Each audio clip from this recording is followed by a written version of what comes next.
Good morning. Week 9. Let's see what's going on today.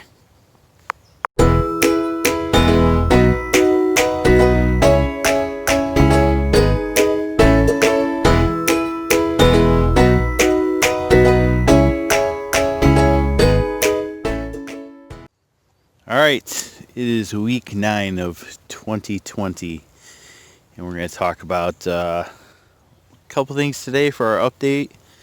One of them being tomatoes, of course.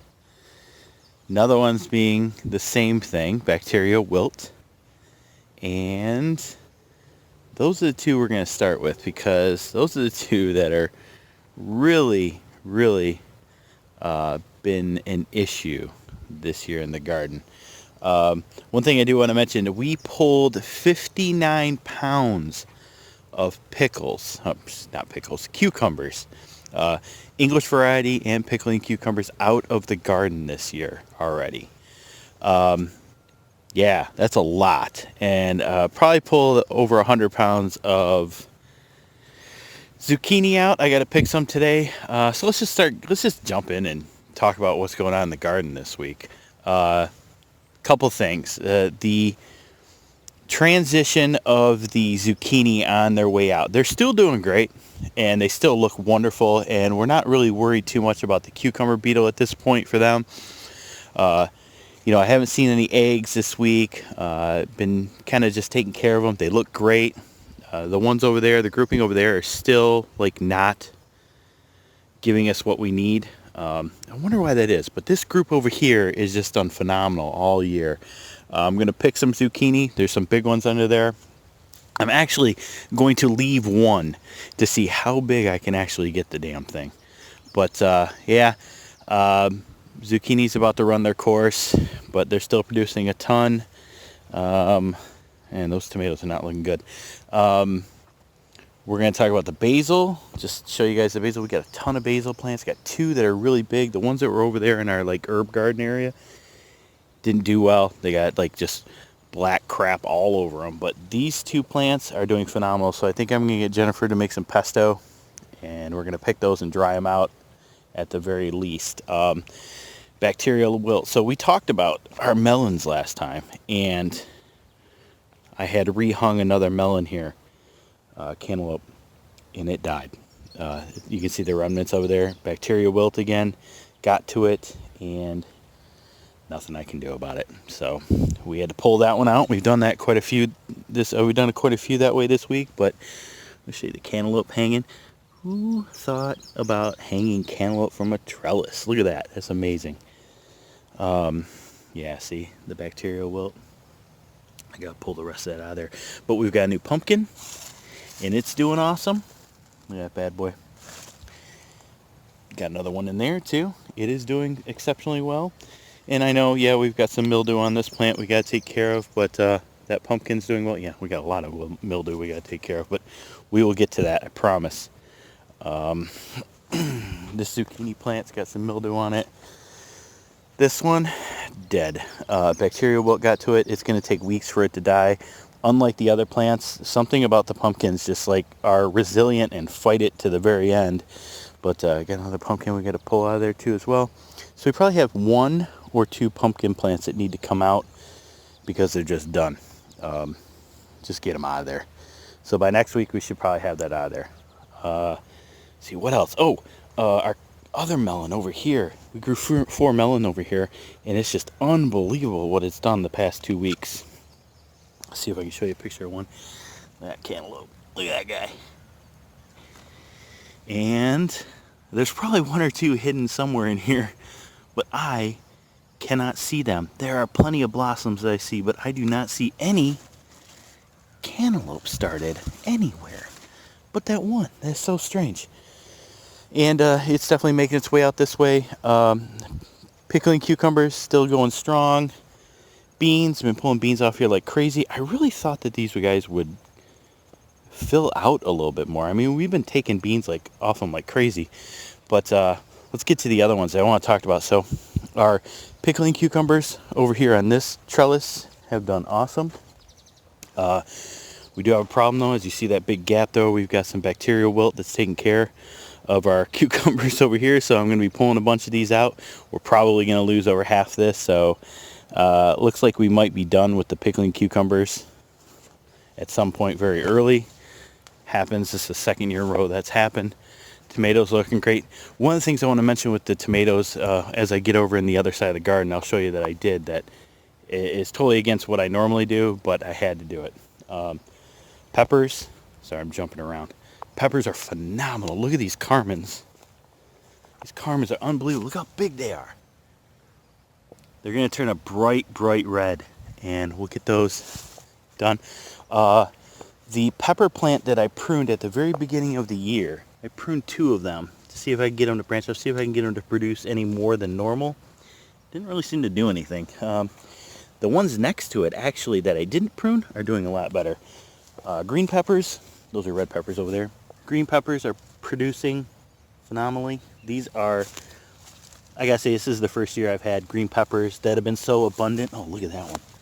I gotta pull that buddy off there because he's getting ready to, yeah, I gotta get him off there.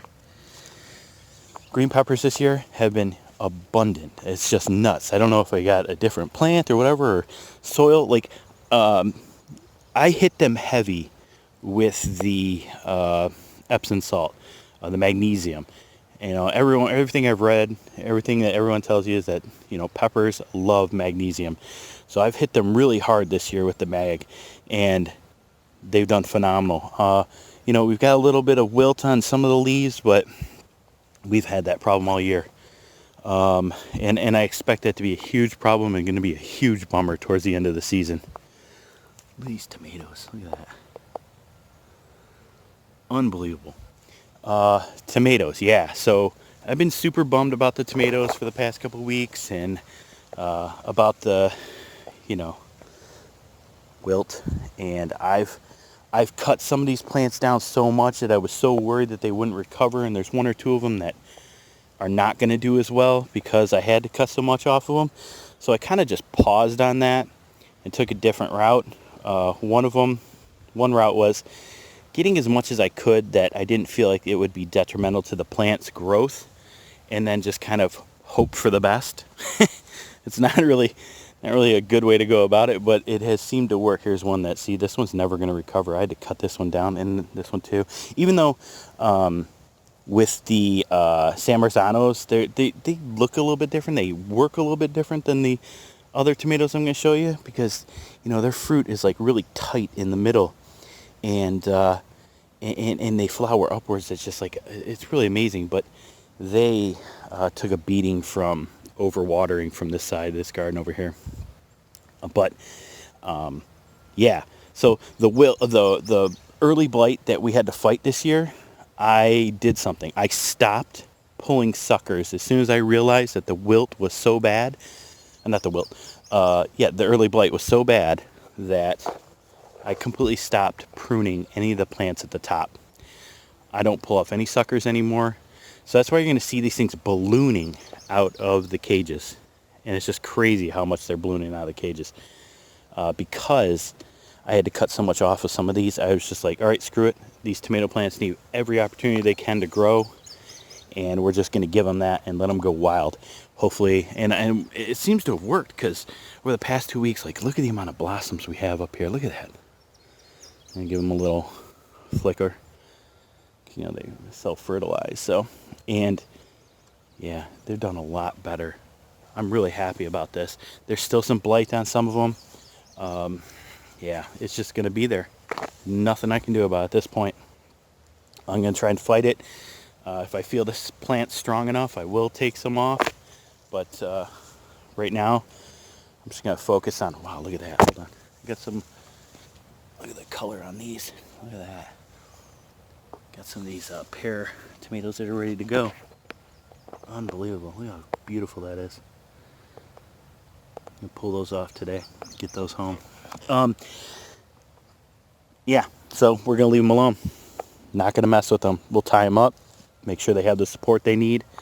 But yeah, we're not gonna be pulling these suckers off. Hopefully that little guy grows, and we'll just see how this goes. I know it's going to get to a point where I'm not even going to be able to walk down here, though. At that point, somebody very short is going to have to come through here.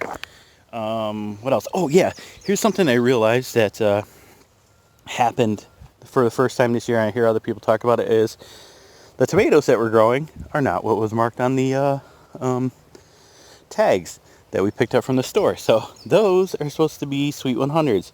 They are not, and I have no clue what variety they are. They don't look like a beefsteak. So we got one plant there and another one there. Don't have any clue what the heck they are, and they're the only two out of the packs that did that.